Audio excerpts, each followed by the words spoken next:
All right, let's get this show on the road here. Okay, so a couple announcements, or not really so much of announcements, but we're going to dive right into it and continue on with our discussion. So, our end goal here is to get good at getting Wise and Unity to talk to each other, and we kind of have to go through the mechanics and the steps for getting the two pieces of software to talk to each other.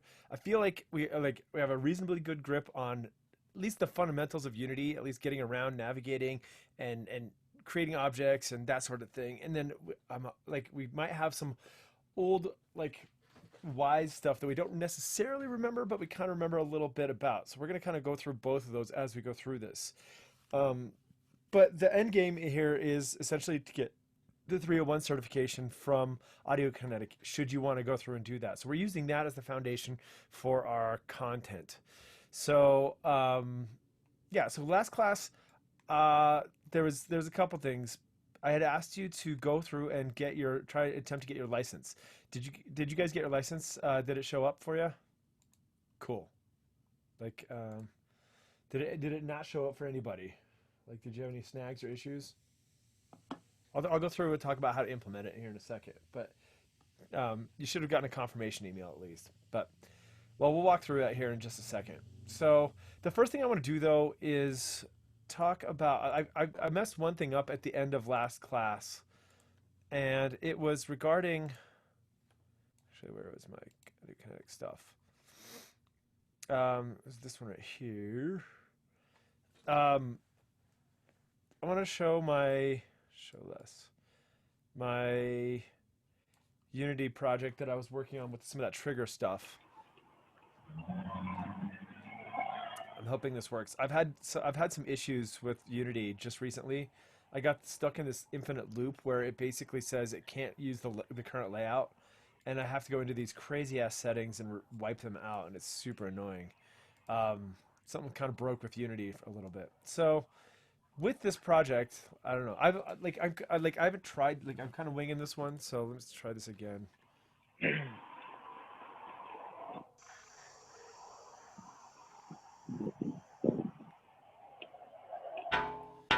Okay, so we got that one working, but there was one thing I didn't have quite right on this thing, and it wasn't that it wasn't right, but it wasn't complete. Actually, I'm going to turn on.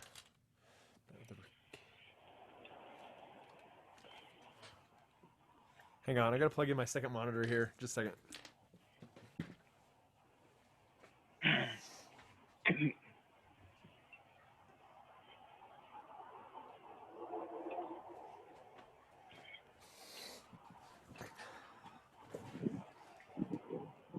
When I have all of you on screen here, like your Zoom stuff, like I have all these menus and stuff. It's in the way.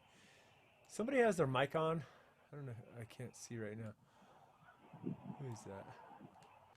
Hey Bryce, you got your mic on. Can you mute that? I can do it for you if you can't. All right, well, it's nice and quiet now. Cool.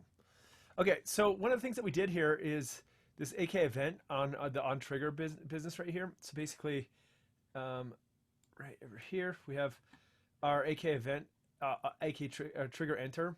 The problem is right now is that if I make this thing bigger, so right now the collision right here is sitting above the ground, so it's not really a problem. But if I were to say expand this out, so what it's saying is that anytime this sphere collider, this green sphere, the green line right there, says that anybody that passes through this thing is going to be trigger. And so this thing down here, the AK event down here is saying AK trigger enter. So it's looking for a trigger. So anytime that there's a trigger that anything enters in this thing, it's going to actually make that sound. So, and in this case, I made the collision box or a sphere collider just a little bit larger than the sphere itself. But if I were to make it say something like, let's go to like 1.6, make it a little bit bigger right there, and let's try playing it now. We heard it actually trigger, and the reason being, even though I didn't run into it, if we click on it, it's actually colliding with the ground, and so it goes, hey, something collided with me. Well, that's a real problem. So what we want it to have happen is we want it to only trigger when the player runs through this. So what we want to do is we want to add a different component. This is something I was missing last time too. AK trigger collision enter. What this one does here, this AK trigger collision enter right here, what it's going to do is it's going to say the trigger, it's going to allow me to specifically say what the trigger object is. So in this case, I'm going to use this first person AIO, and by adding that in there, now it will only trigger when the character runs through this thing. So hopefully this works. Oh, I screwed up. It didn't quite work. So something is still triggering it. Is triggering with it there. First person trigger script. Use other object. I don't know. Let's try that again. Dang it! So I'm screwing something up there. Has anybody gone through this? I don't know why it's. Let me save it. Let's see. AK trigger. Oh wait. Let me try. AK trigger enter. That's the one I wanted, not this trigger collision enter. Let's get rid of this one. That's the one we're looking for. Because I'm using AK trigger enter right there. I want to use AK trigger enter as a script right here.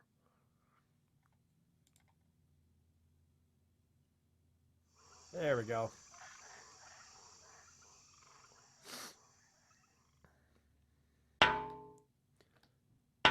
Yep, works. Cool. So now we can start working on how to control our triggering. And remember, what this is doing is now I don't have the WWISE project pulled up right now, but this is actually triggering that event that's happening in WWISE. So we're starting to get the synthesis, the symbiotic relationship between WWISE and Unity. So I think for me, doing it on my own. So when you run through the tutorials, it's great, and the tutorials are actually really cool, but they're so built out that it's so kind of like convoluted when it's so not complicated, but there's so much going on besides what you're working on that it's sometimes difficult to like distill it down to what you're actually working on. So I find that it's really helpful to do the tutorial as much as you can, and then try to mimic that and go back and investigate that on your own, using your own scene, creating your own objects, and working with your own stuff, because it'll really kind of let it sink in as to what you're doing and the steps that you need to go through. Because it's kind of like, I don't know, watching a video on how to run a show or something like that, and then it's not until you actually get in the thick of it that it's actually going to make a lot more sense for you. All right, so let's get back to our actual tutorials and talk about what we're going to talk about today. So anyway, that was something at the end of class that I was like stuck on. I couldn't remember the AK. Well, I guess one of the reason I was stuck on is when I say add component right here, and if I get rid of the thing and I search down under WWISE, oh, sorry, it's buried down here. Let me make this a little bit smaller. Oh well. When I say add component and it's at the very bottom when I go to WWISE, it wasn't trigger enter isn't inside of this one right here. It's actually not in the WWISE one. It's under scripts, and it's under this one, AK trigger enter. It's weird that it's not under the WWISE section. It's under AK, which is strange. I don't know why they have two different kind of categories, and that was why I was missing that piece before. I just wasn't seeing that. So all right, cool. Let's close that project. And okay, so let's talk about what we need to do. If you missed last class, what you need to do is go under the Learn WWISE. The 301 certification is that we're doing on here. Get certified, and under the installation of WWISE, basically you have to go through and request. I don't know how the easiest way to get to it. Let's see. To get to the thing, let's see. Getting up to speed with Unity, getting ready for certification. There it is. Getting the course 301 license. So you have to go through here and apply for this license right here. I don't know any easier other way to do that, but when you do that, it'll send it up to you, and you'll get under my messages after you request it. You'll get my messages here, and I said your course. This is October 5th. Close. So basically, it says I was good there. So if I click on this, I go to my project licenses, which is probably under, I don't know where that is. So here's my course. It shows up looking like this right here. And I don't need to touch any of that stuff, but when I say licenses, it says get license key right here. And what I ended up doing is in my WWISE project, let's get back over here. WWISE adventure game. Here's my WWISE project. I can't undo this, so I don't know how to undo it. But basically, in here, it was like manage licenses. I don't know where is that. I wonder if I can do that. Does anybody know where that is? Let's see. Maybe it's under project settings. It's right at the top, or if you push, it's a Control L, I think. Oh, what is it? License Manager. It's down like 6 under that project tab. 1, 2, 3, 4, 5, 7. Oh, Down there it 7. is. License manager. Thank you. Cool. So then what you can do, say, like basically what you'll do is over here, you say get license key and you copy it to your clipboard. And then over here, you say paste from clipboard and it'll drop in all your licensing and everything seems to work after that. So that's the first time I'd ever done that and it just worked. So once you have that installed, once you hit that stuff, then it worked for me. And then once that was installed and I had all of the plugins installed that I needed to, I was able to generate my sound bank. Because before I was getting critical errors because I didn't have the licenses for that. But this time I was able to actually generate all the licenses for these things. So hopefully that works for you. If not, let's talk and we should work. So I should note that what I'm doing compared to what the tutorials are doing is I'm working on the most modern version of WWISE. At least I'm working on 2019.2.6. And the WWISE tutorial is done on an older version of 2019.1 something or other. And I have run into a few snags so far with this, and unfortunately I'm committed to this path, so I'm kind of stuck on this one right now because it's for me to downgrade and I have to restart, which I could do it potentially, but I'm not sure how the license management works between projects, like if I can use that license for multiple WWISE projects or how that works. So I haven't experimented with it enough yet to figure that out, but we'll see. Cool. So the first time you generate this thing, it takes a long time because it has to generate through like the Android, iOS, Mac, and Windows, and it takes like I don't know quite a while to go through and code all those things. I don't really care about the Android or iOS stuff or even the Mac one because I'm on Windows right now, but I did make sure that I was on Windows over here. So like I don't know if we talked really about that before, but up in the upper left hand corner, this is how you switch between the different platforms that you want to be working on. So, because it may be that you do different things for different platforms, but I'm going to be working on Windows for this one today. So now I have my WWISE project, and it's just a regular old WWISE project that we can go through and poke around on. So let's go back, and that's just the basic on the license management stuff. I know I kind of blown through that.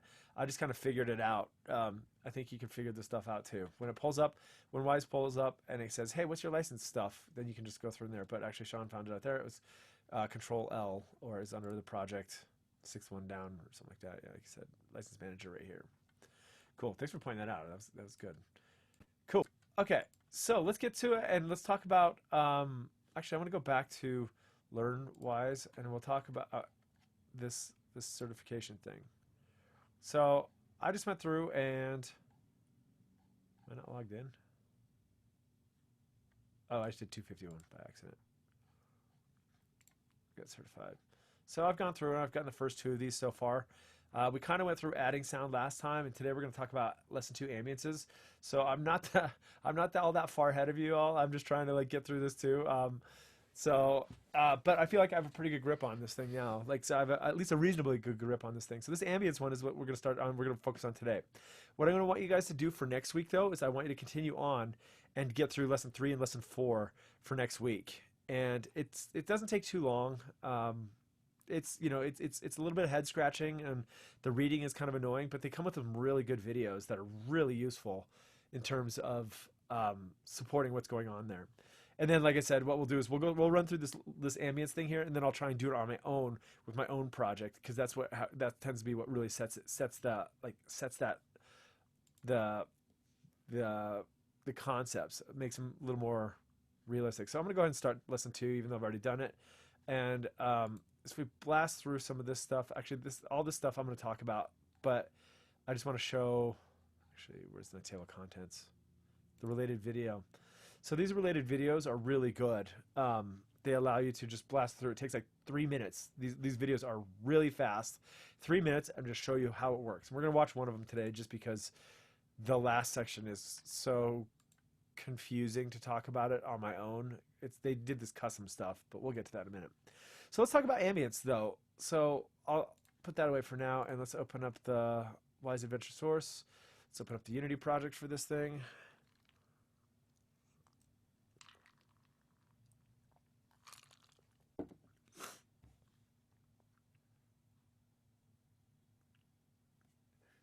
All right, so let's go to certification.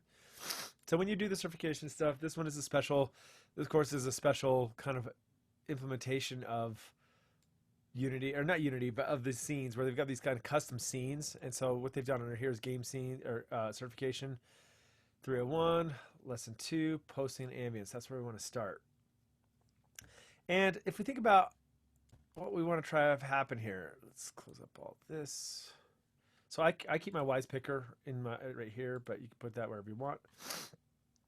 I usually keep my package manager up here, but for this one, I guess I don't. So what we've got in this scene right here is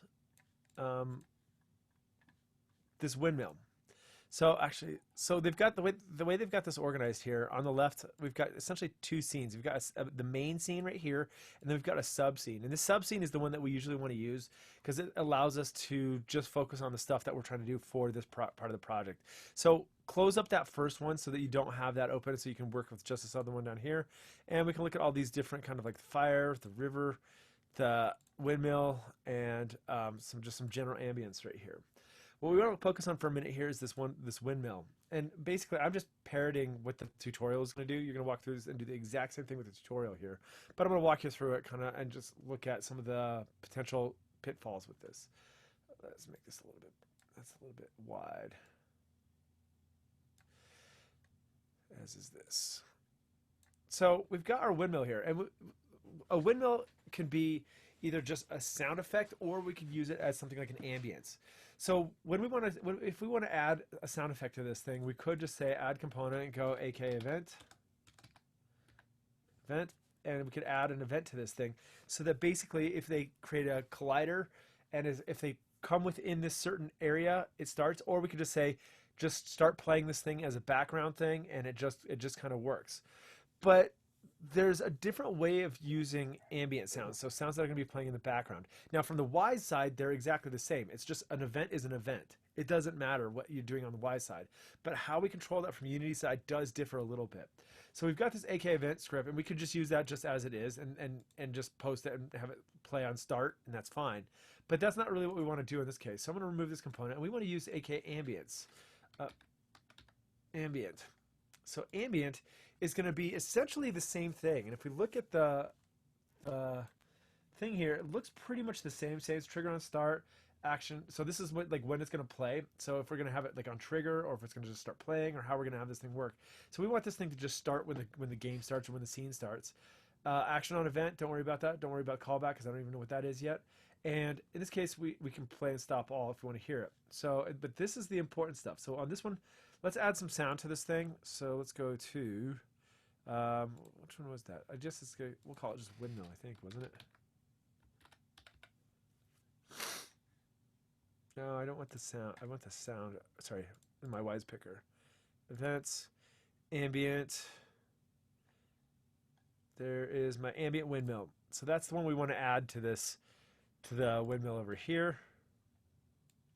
So we'll drag that into there. And so that's the event that's going to trigger off, and I can hear it.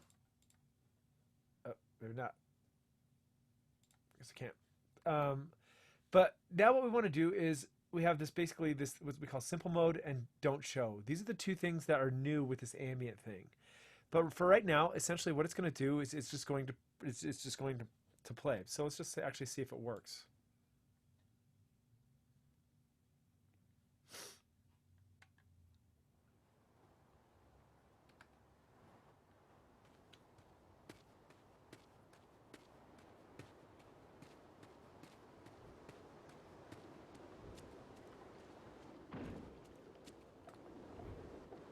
Yep.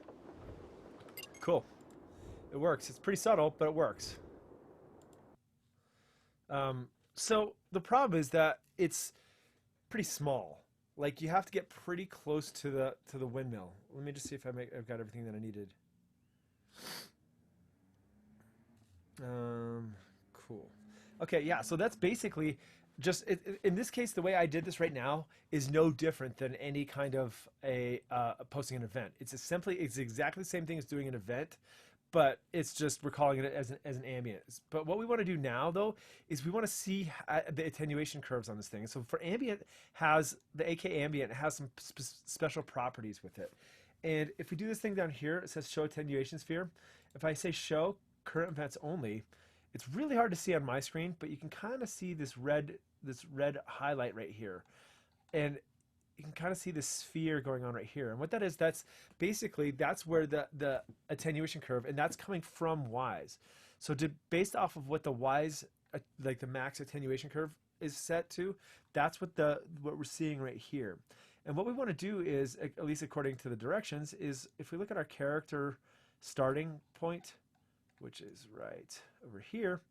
So that's our character starting point. We can see that the red sphere doesn't quite reach out. And what, at least, as a kind of a forced, what they want us to do with this game is they want us to be able to hear the windmill all the way from the starting position.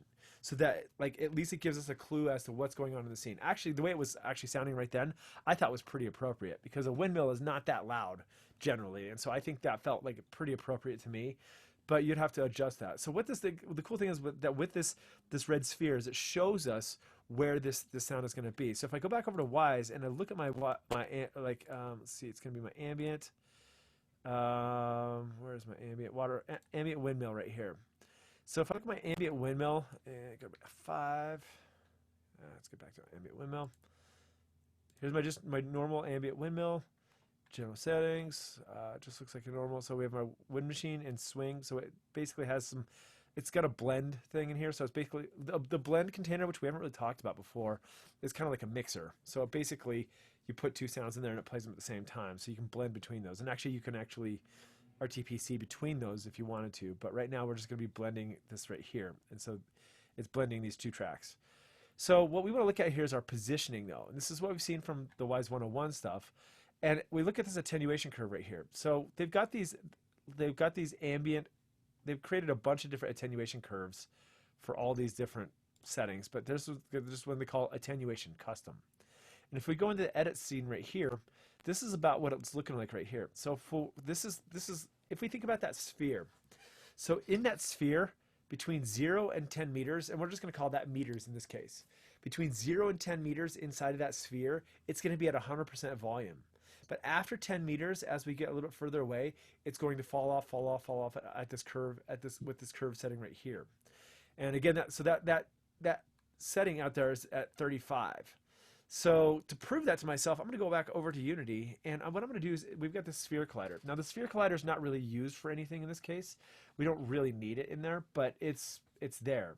So right now that radius of that sphere collider is at 0.5 meters. So it's actually kind of inside of there. You can't really even see it right there. But this is the source of the sound. So what I'm going to do is I'm going to bump this up to 35. And I back up and look at the sphere collider. And we see now that the sphere collider is exactly the same size as the red highlighted area. And so we can see that the red section is the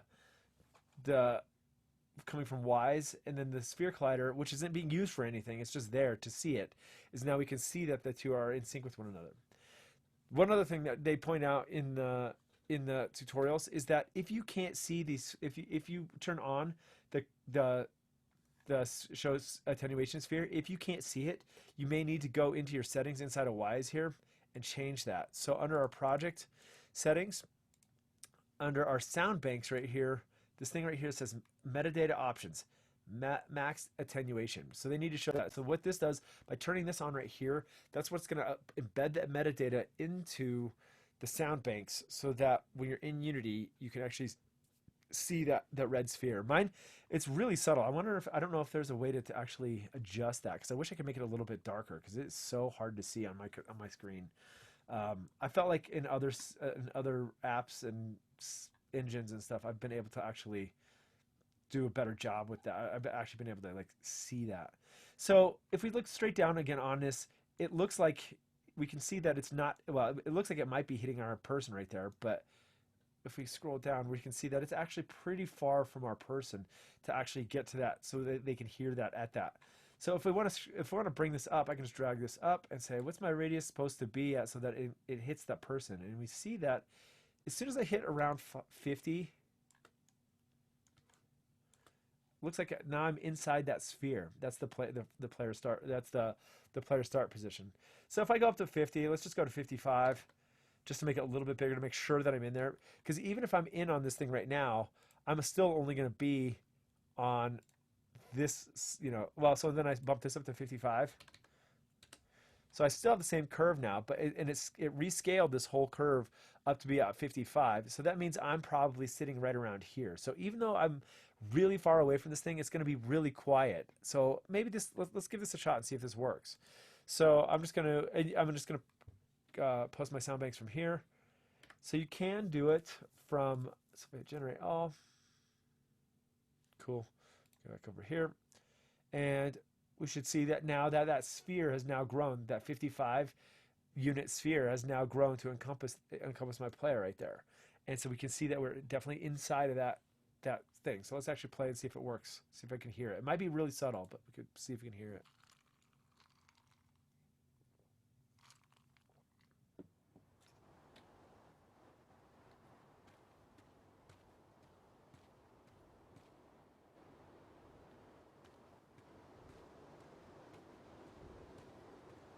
Huh.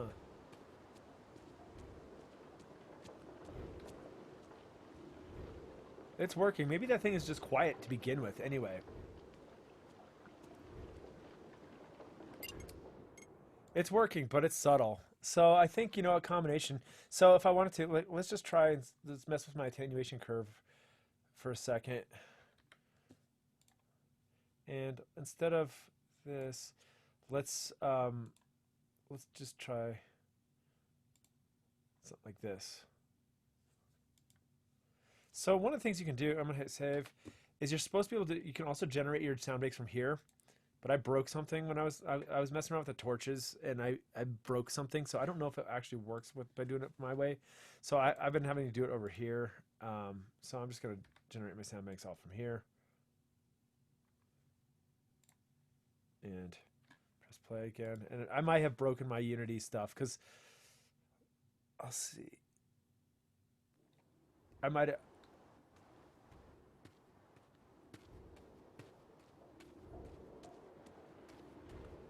Yeah, I broke my connection between the two of these. So it's something I messed this up. It's killing me. So if I hit generate sound banks and look at the console, let me see what my error was. So it's saying to generate, go to project settings and set the WWISE application path found in the editor WWISE view. So I've done this, but it still seems to. I'm pointing to the right project right here, my WWISE project right here. I'll try and double check it, but if I go WWISE adventure game source generate soundbanks, yeah. So they are using this one right here, but it's still, for whatever reason, I broke that connection somehow when I was messing around with those torches. So let's see if I can get that to work.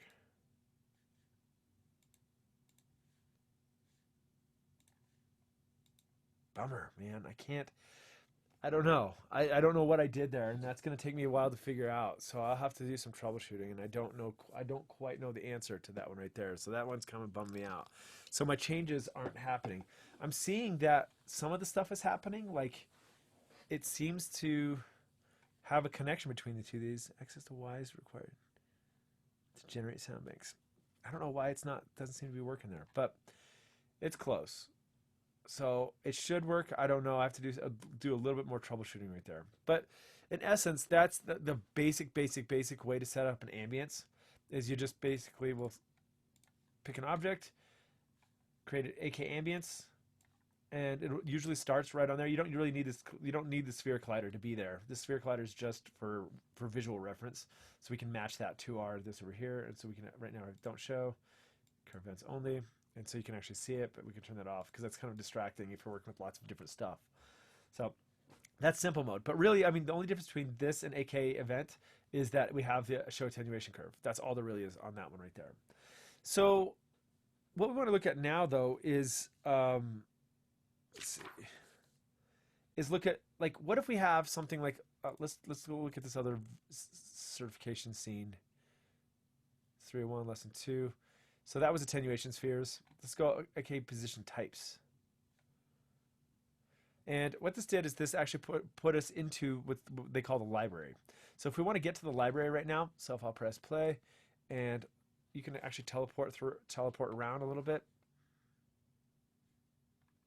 Press play. And if I escape, then I can teleport to the library. Nice. So now I'm inside of this library right here.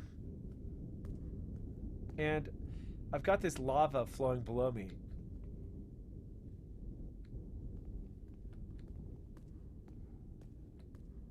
I can't seem to hear it. Let's see if we can find one. Don't want to fall in. So the lava's playing in there, but it's hard to hear it. So if I click on the WWISE ambient lava, so this right here is the sound effect that's coming from the lava, and it's only going to be right here. Now in this case, what we've got is we've got this entire scene, and if we want to create lava, what we could do is we could create one lava scene right here, and we could create an attenuation curve that's a giant sphere that extends over the entire room, so that anywhere you're in the room, you're going to be able to do that. And if you want to, you could actually make it so the attenuation curve falls off very, very quickly. The problem is, if you're working, and this room is pretty regular shaped, but what if I had a gigantically, like, if it was long and skinny, say a rectangular long skinny room, and I want to have the lava in that room, but I don't want it to be so that if I'm out over here, that I can't hear the lava from the other side of this wall. That wouldn't make a lot of sense if you can hear the lava through the wall. So what would make a lot more sense would be the other option would be, well, okay, what if I just created a lot of different lava sounds throughout the space here and have them with smaller attenuation curves or smaller radii, so that basically if you're in the room and you're near the edge here, you're going to hear the lava. But the problem with that is that you're using a lot of instances. So it may be something like I need like, well, this is a simplified case, but if I needed something like 10 or 15 different like emitters around the room here to create this sense of envelopment, so that when you're walking around the room, you're hearing the lava off directionally, hearing your lava, but but the problem with that is that you're triggering and you're using 10 different voices. And in terms of resource management, that's a bad idea. So just like with all of our other game stuff in WWISE, there's a lot of focus on resource management, and this is why we're talking about this stuff right now. Is because how do we optimize it? How do we create a sense of envelopment? How do we create a sense of a lot of sound without using a lot of different sounds? And so instead of creating 20 different little lava sounds throughout the space here, it would make more sense to create a lot more emitters, but only using one audio file. And so that's essentially what we're going to do with this thing. So instead of using this position type right here, well, if we use simple mode right here, that's how it defaults onto.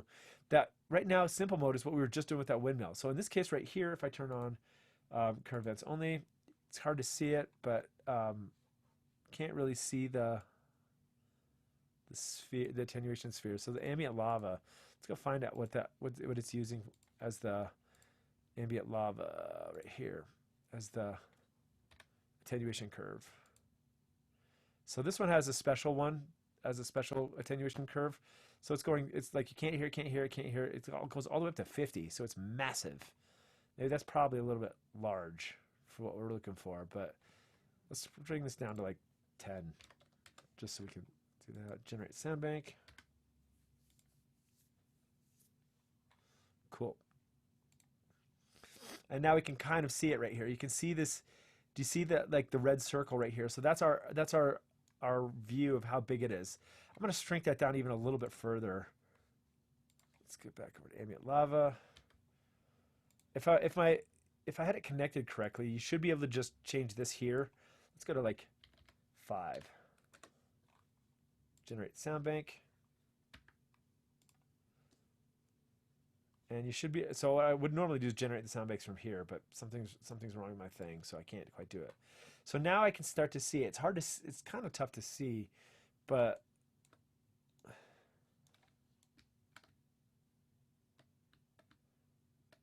you can kind of see it going on there. And let's raise that up a little bit. chances are, I mean, I guess you could make the sound go all the way down into the lava if you wanted to, but there we go. All right. So now the problem with that is that, well, actually, maybe I should scoot that over a little bit more so you start to hear the lava. Maybe let's bump that up just a touch more. Let's go back to, let's go to 8.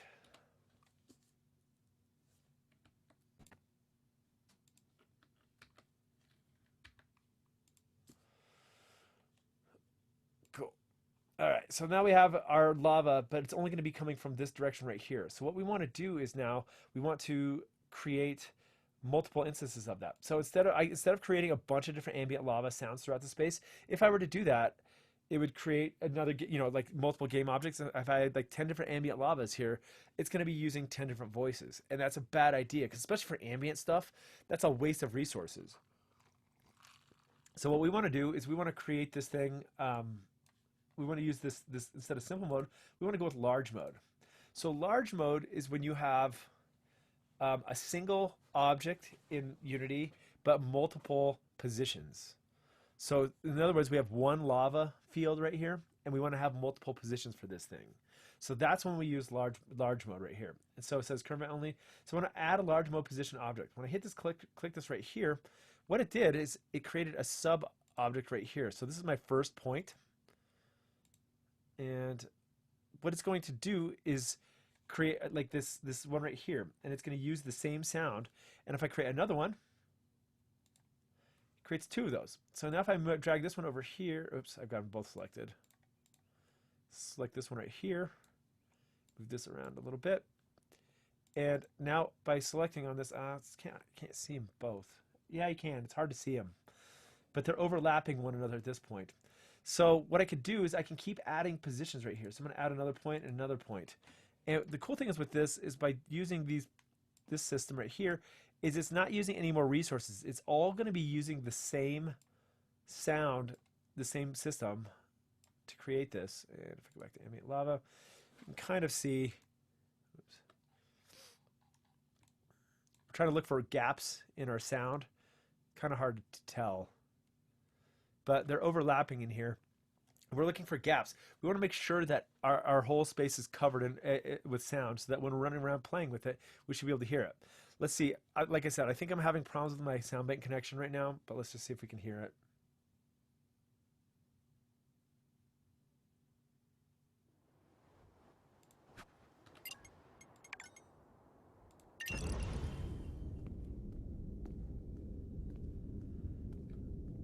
Yeah, it's not working for me right now.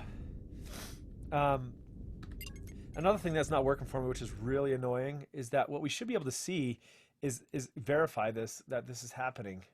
Well, let's just try playing this again.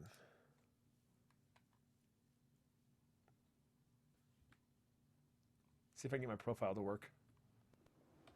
I'm having a hard time getting my profiler working right here. So this is what's biting me in the ass right now. It should show up. I want to do my profiler. I want to connect my WWISE to my Unity, and it's not working for me because something about like different version or something like that. I don't know. I screwed this up too. So I have to do a little more troubleshooting to figure out why this isn't working. But it's supposed to be that I should be able to use my profiler. And as we've seen before, that's a very powerful tool, because what we want to do is verify that certain sounds are playing and certain sounds are not using up any resources. So my profiler is not working, and I don't know if it's because I'm using a different version or something going on, but I have something kind of wacky happening right here right now, which is kind of driving me crazy. So what I'm going to try to do is I'm going to try to recreate this with my own project and see if I can get this thing to connect. And I haven't tried this yet, so this is going to be new territory for me. But basically, that is a really good use of tools. So it's, again, when you have something that you want to have one game object but lots of sound sources, or something that would create a large, you want it to give the appearance of ambient sound coming from lots of different directions without using a lot of resources. Before I move on, does that make sense? Like, what do you think? Is that Yeah, I just had a question. Like, so would you do this in the case of like if there was like a huge like river running through the map, would Yep. there be like a ton of emitters coming out?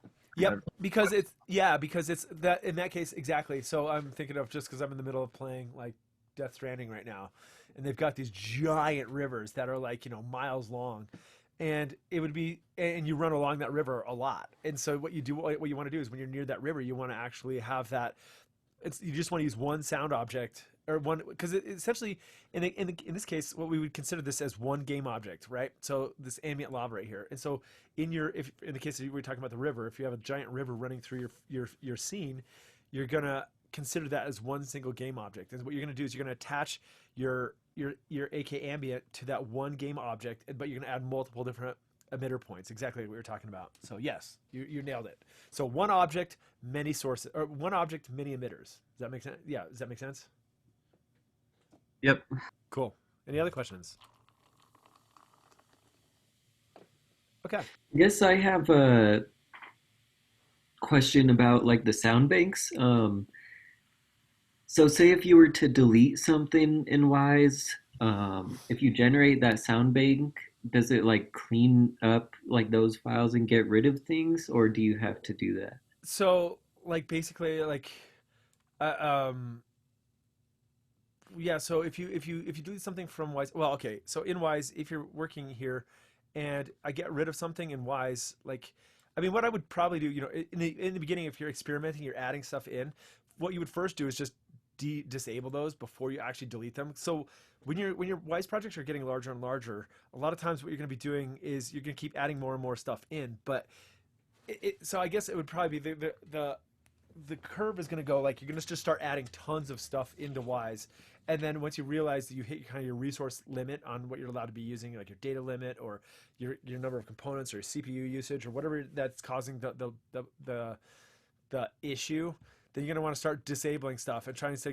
getting more complicated. So you can turn stuff off, and when you generate the sound bank, it doesn't include those anymore, even though they still exist in your Wise project, which is cool, so that you can go back and you can add those back in if you wanted to. But if you decide that you really don't want to use those anymore, you're like, oh, it's just cluttering up my whole system, or like basically I rebuilt this emitters as a different system, then you could go through and just delete the whole thing and just delete all of that.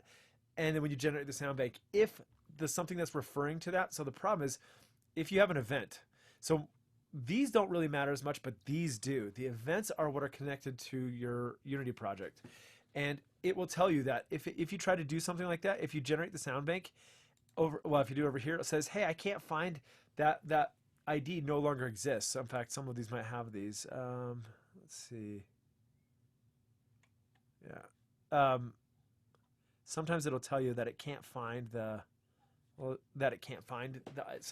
you have to look through here and go, oh, it can't find it. Also in your profiler, it'll tell you that, hey, missing ID. It's calling for this event ID from Unity over here, and it says it can't, like, and when it does a call for this thing over here, like, so basically in this case it would be calling for AK ambient point. It would be using ambient lava. So the name right here, it's calling over to Wise, and if it can't find that event in Wise, it'll give you a problem.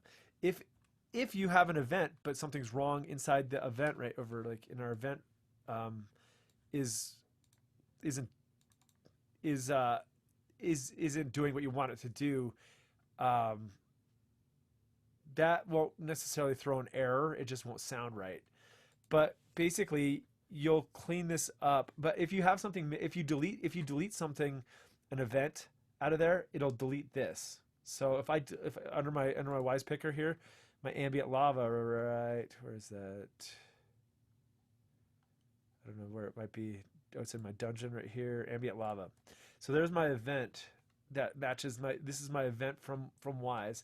And if I were to delete that from Wise, it will delete this right here, and this will it'll just give you an error. Like, actually, so I could say delete this, reset that, and it'll go back to this. Cancel. I should be able to get rid of that. There it goes. So there's no event is currently selected. So basically, it won't throw an error. It just won't play any event. So I don't know. Is that kind of what you're looking for? Did I answer your question at all?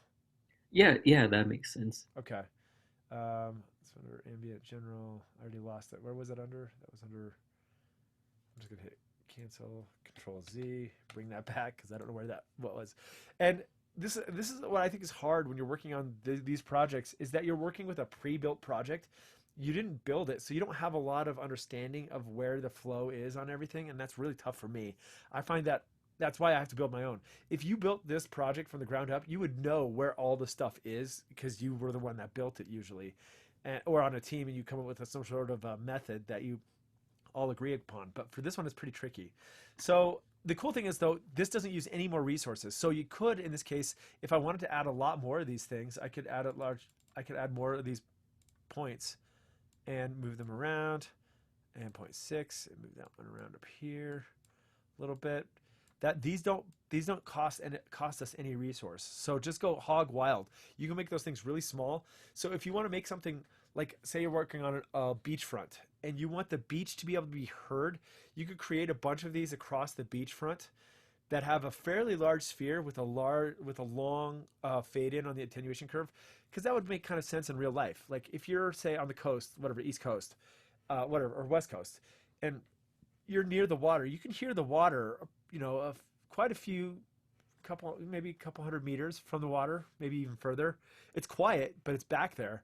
And then as you get closer to it, it gets louder and louder and louder, and it's all across the entire coast. So what you could do is, I would make a pretty large attenuation curve and move it off pretty far, and so that you can hear it like as you get closer to it. So you'd drop these points all across along the beach to create essentially a front that goes along there. And the problem is, if you do this, then if you have like an ocean one, you'll have to have it so that you have a beach one, because the beach sounds different than if you're on an ocean. Say you're like on a beach scene and you're getting into a boat and you're going into the ocean.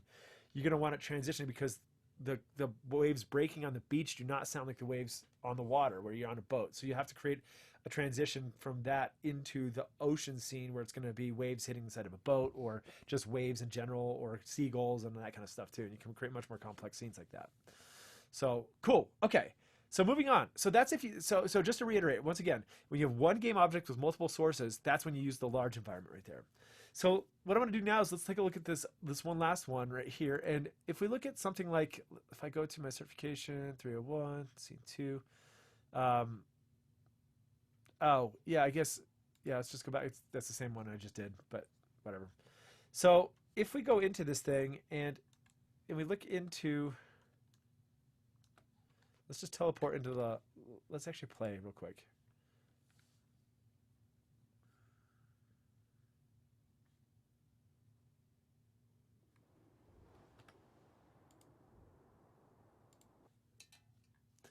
So if we run through here into,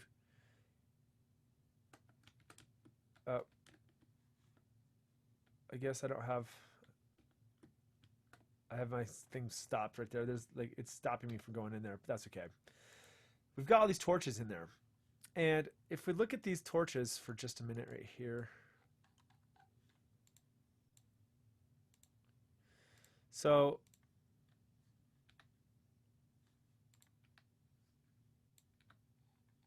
let's go find these torches. Well, we've got these torches inside of our scene here that are right.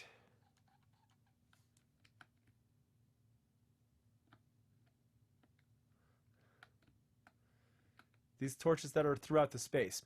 And if you run throughout the space, basically if I click on one of these torches right here, it's got an AK Ambience script playing this one right here. So what it's going to be doing is it's going to be playing this simple mode, don't show. If I look at the commands only, I don't know how big the sphere is on these things. Pretty huge.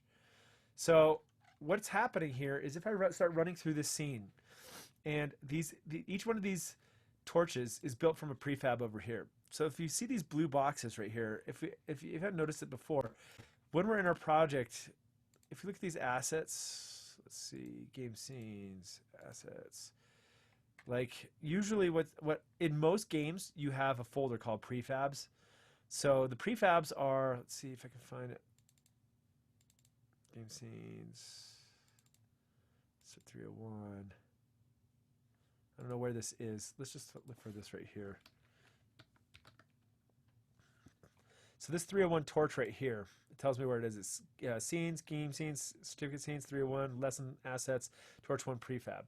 So this torch right here is a prefab. And so a prefab is It's kind of like a preset. Basically, it takes like your mesh and all these different things that you want. You can include sound, and so basically you create an entire prefabricated asset, so that when I drag it into the scene, with it comes all of its attributes and all the things that are in Inspector, all of its components and everything go along with it. So that basically you only have to create it once, and you can drop multiple instances in your scene.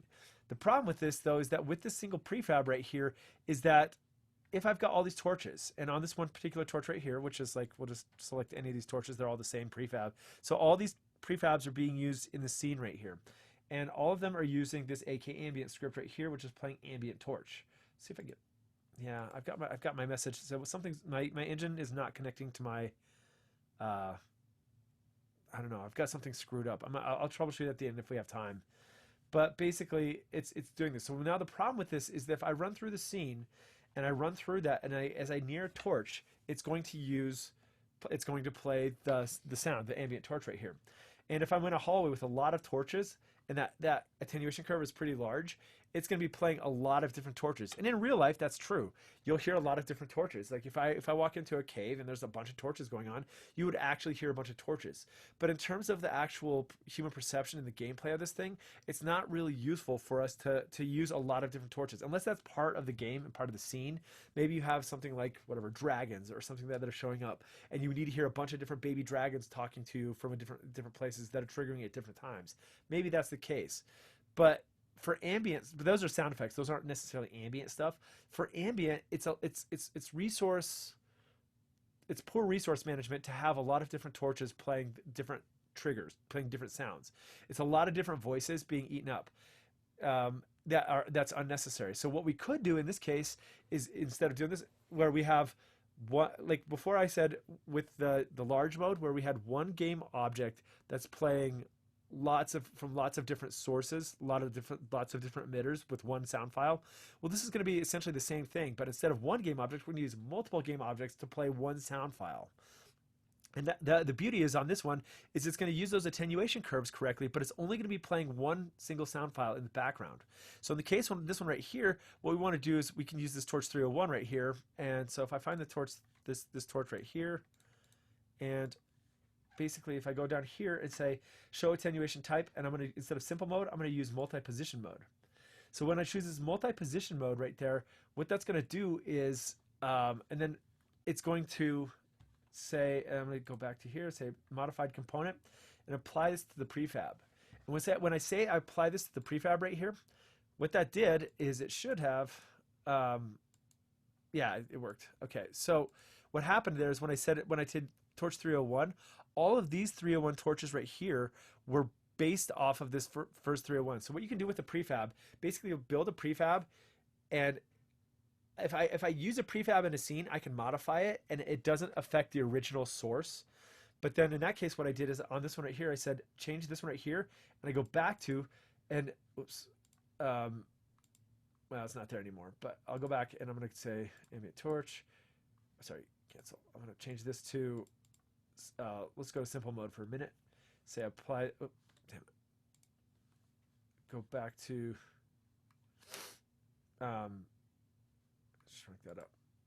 Go back, I'm going to modify, come on. Modify component, apply to torch 301. And so if I go back here, I don't know why it keeps closing on me. They're all done in simple mode right now. So what that did is that it basically allows you to change how all of these are set with one single fell swoop. So they're all refer back to the same single prefab, this one right here, and then we've got this one right here. So this is the different version of this one. So once again, I'm going to change this back to multi-position mode, and then I want to apply this to anybody that's using this prefab 301. Bam. Now all of these use the multi-position mode. And the cool thing is that all of these are referring back to, so when I have this play right here on trigger on start, this ambient torch, they're all referring back to the same single event, the same single event over here in WWISE. So it's a single event that's triggered instead of multiple instances. And once again, if I could get my connection, my profiler to work, you would be able to see the difference between here. So you can run through and see the torches all lighting up over here in your profiler. And then when you turn on this multi-mode on, you're going to be using a single sound for all of those different torches as I run around. And so again, it's good resource management right there. So you can use hundreds of these if you want to. If you have little, like, I wouldn't say like little monsters and that kind of stuff, those aren't really ambience. Those are going to be sound effects. So this is definitely geared towards the ambient type of stuff. But the cool thing is with ambient is you want that to be pushed to the background, and you're not going to be using a lot of that as part of your key part of your scene.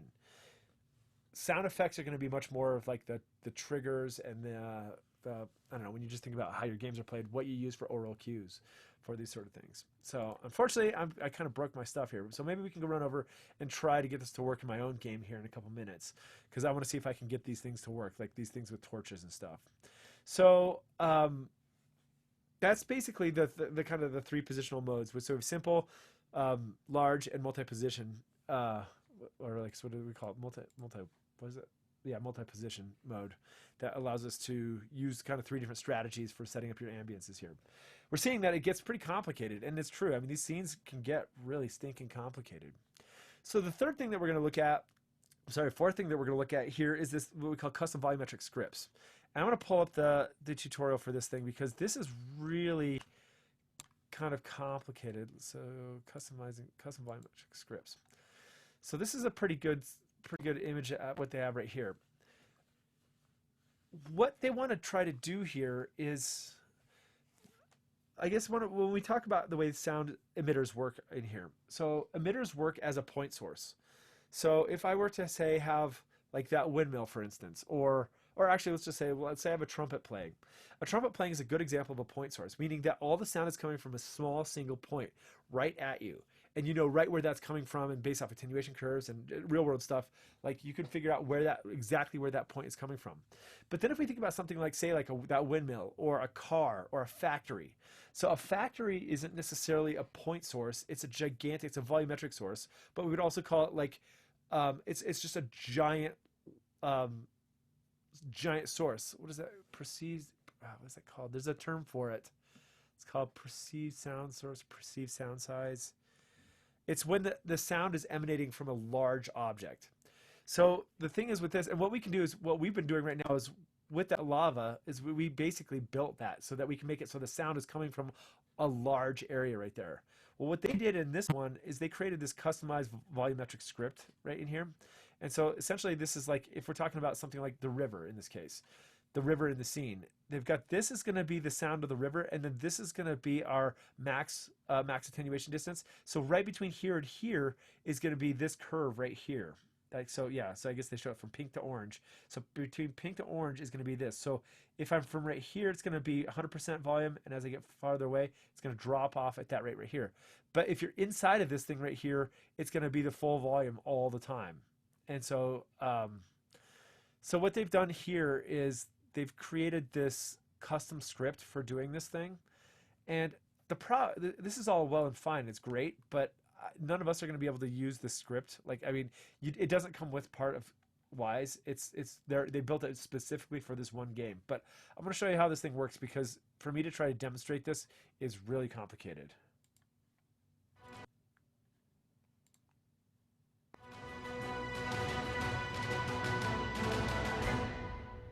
Hi, my name is Mads, and today we're going to talk about the Event Position Confiner. So to try this out, I've opened the Event Position Confiner scene from the WWISE 301 certification.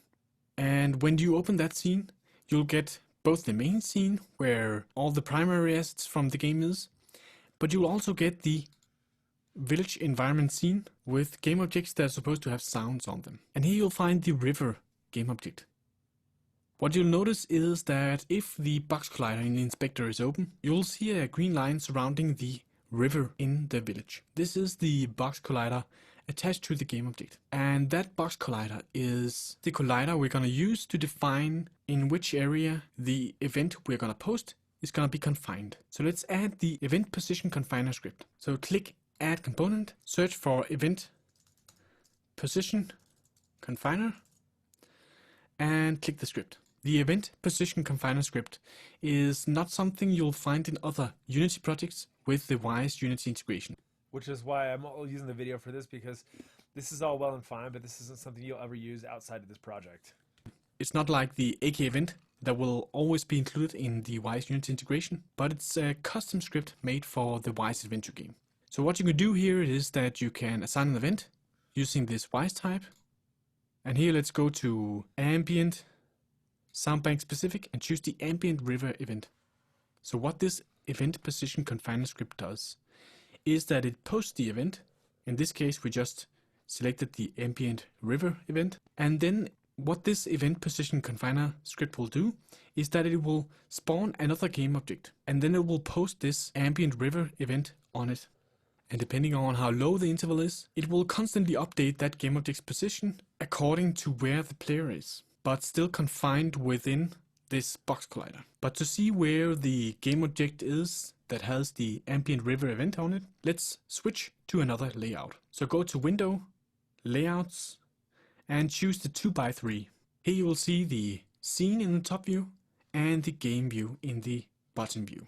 So let's open up the village environment scene, open the WWISE game object, make sure the river is selected, and with the mouse inside the scene view, press F, and then adjust the scene view. So now you're watching the scene view, which will give you some extra information on where things are and colliders and all that. So now that you position the scene view, you can enter play mode and use the scene view to see where the point is gonna be. So press play, teleport to the village, and run to the bridge. Notice as you approach the bridge, you'll see a small blue sphere just on the edge of the box collider. And that sphere represents the Ambient River event's game object. So if you press escape to get the mouse and go into the river game object, you'll find the clamped emitter, which is this small sphere. So if you go back to the game and exit the menu, notice that when you get closer and move the camera, you'll see that the sphere is moving all depending on where the camera is. And that's because the AK listener is attached to the camera and not on the player. If you click escape again and go to the main scene, the event position confiner scene, and click the main camera, you'll see that the AK audio listener script is attached to this game object. And so when you move the camera inside, the small sphere will follow the position of it, all until it cannot follow anymore because it meets a collider. And that's basically what this custom script does, is that it spawns a game object and posts the Ambient River on it. It then makes that game object follow the AK audio listener in the game. And in the WWISE adventure game, that is the main camera. It works kind of like a volumetric emitter, because when you're inside, you're listening to the event all around you because it's right on top of you. But when it's outside, you listen to the closest point on that collider.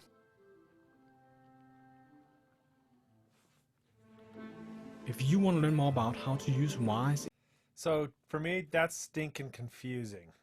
it's cool, but I'm like, all right, I get it, but it's like it's not something that we're going to be using a whole bunch of. It's just because it's a fairly specialized instance. I get what they're doing, but I feel like for any of the kind of stuff that I would be doing, I could get what I need from just creating the large mode or the multi-source mode or multi-emitter mode kind of thing. So that's really cool, but that's pretty confusing to me. So yeah, but with that, I mean, basically that kind of information was enough to get through and basically take the quiz. So the quiz wasn't too bad. I basically, my first whack at it, I got like a 95 or something like that, a 94. I got one thing wrong on it, but you might have to take a couple stabs through there. So what I'm going to do now, I want to see if I can get the profiler to work with my own game. So I'm going to save that. While I'm pulling this up though, I know we're kind of like, I don't expect you to like retain all this, just like what we were doing with WWISE the first time. It takes a few times through this. So the good news is that when you read this and then you watch the videos and then you through this discussion that we've had right now already, I think it's a really good kind of base foundational knowledge. But I think also just things like if you read the lessons and you do it, and then you watch the video and you do it, and then you do it on your own with your own project, that will really bring it home so you actually understand how this stuff works. Me yapping at you, watching me do this stuff the first time, just like watching anything, like any kind of software, watching somebody do it doesn't really like sink in. It's only until you actually do go through it and break it and fix it and that kind of stuff does it actually work. So save on that. And So what I'm going to do is I have my, what was I using? I was doing it with WISE integration test. So if I open my Unity and open my WISE, I'm going to try and see if I can get my profiler to work between these two real quick, just to see if it works. Null reference. Yeah. So just check my console, make sure that nothing's really too broken, but we should be good there. Go over to my game and let's just see if I can get this thing to work. Yep, so this one says ready. It's because I was using two different versions on that last one. So if I connect, that's good news. So if I go to my profiler and let's play the game. Let's try and shrink this up. Let's do that layout 2x3 like they were doing. Ah, shoot.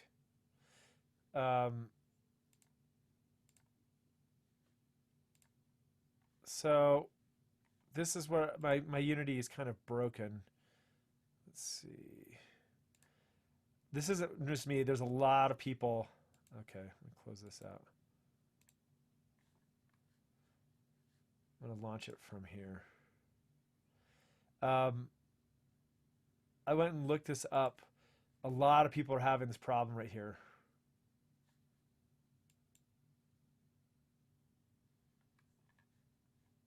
Where is that?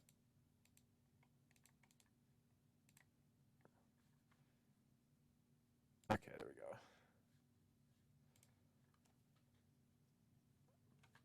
Hopefully this doesn't give me this like default layouts thing. My layouts, something got screwed up with my layouts. Please don't be broken. Where did it go? Oh, showed up on my other screen. Okay, I'll just make this one really small.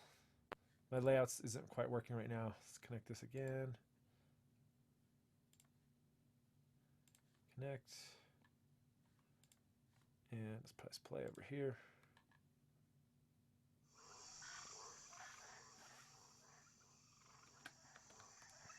Uh-oh. Something's wrong with my controller. I'm stuck running.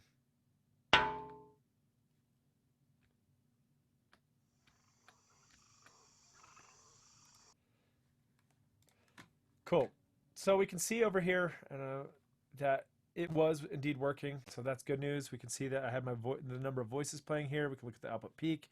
And we can look at our log here of like what was done. So event reach play. So we can start to discern this. And this is where I think it gets a lot better at understanding how to use the profiler and how to like look at the connection between our events and what's happening in there. I don't think I'm gonna have time for it right now, but if I were to add some stuff in here, what I want to do is create like a river. So if I were to, I don't have it. I was just looking at right before class started how to do like a terrain builder. I've not tried that before. Has anybody tried any terrain building before in this? I mean, you could got like Minecraft style kind of thing, but with like you can make it more organic. And so I wanted to create a river.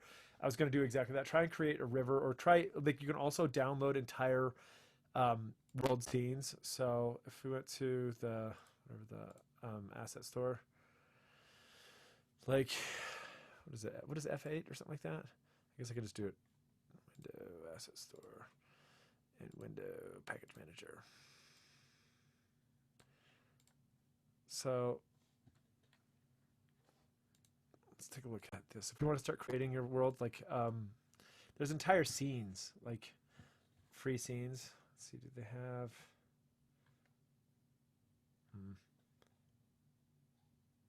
Game creator. Let's just let's just look for world. Make them free.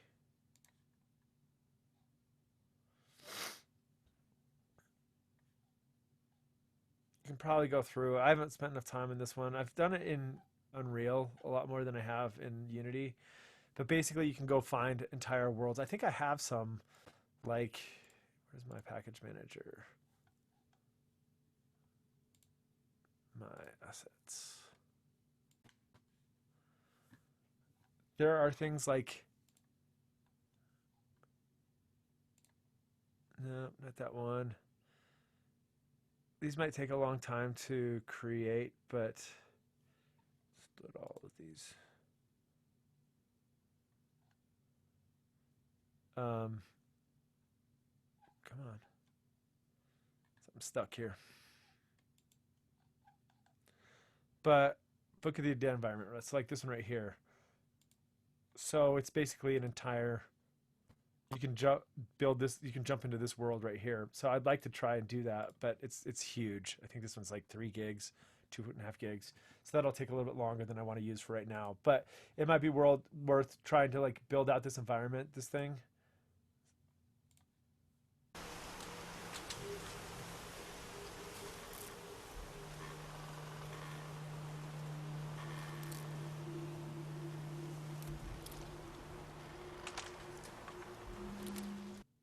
So that might be worth trying to like experiment and build out an environment on there and work on these ambience things and work on connecting between WWISE and Unity, just because I think that's where things are really going to start to sink in. So hang on real quick. Let me get just doing attendance. Cool. So that's kind of the overview. So what I'd like for you guys to do is for the next few days, from week to today, is I want you to get through the first 4 videos, the first 4 sections on the Unity stuff. So we're going to come back and we're going to try and do 3 and 4 next week, or 3 and 4 next week. But I want you to try to get through at least 1 and 2 before next class. 3 if you feel like going, and if you're feeling really like motivated, keep on trucking through the entire thing. But like I said, rather than moving fast through the entire certification process, it would do you really well to try to build your own Unity and your own WWISE projects and connect the 2 of them together. And that's what will really start to let this stuff sink in. Because once you do that, it really starts to, you understand the connection a lot better than just following the instructions. So, all right, so it's 10:45. Any questions? Any like remaining questions or issues as we move into the weekend?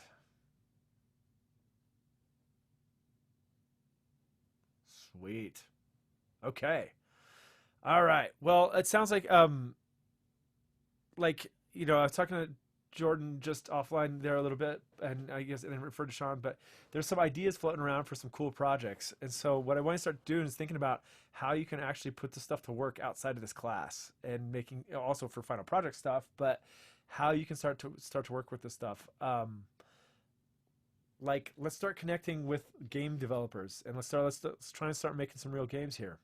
So we're going to be working with the digital design team. There's a couple teams that are doing some pretty stinking cool projects, and so I want you to. We're gonna meet them probably in the next week or so, and start talking about how we can start collaborating on real projects. So, but if you can get over this little hump right there, I think you're in good shape. You can actually start working on some of these projects. So. All right, my friends, I'm going to call it here, but I'll stick around if anybody has any questions. But other than that, have a kick-ass weekend, and I'll see you next week.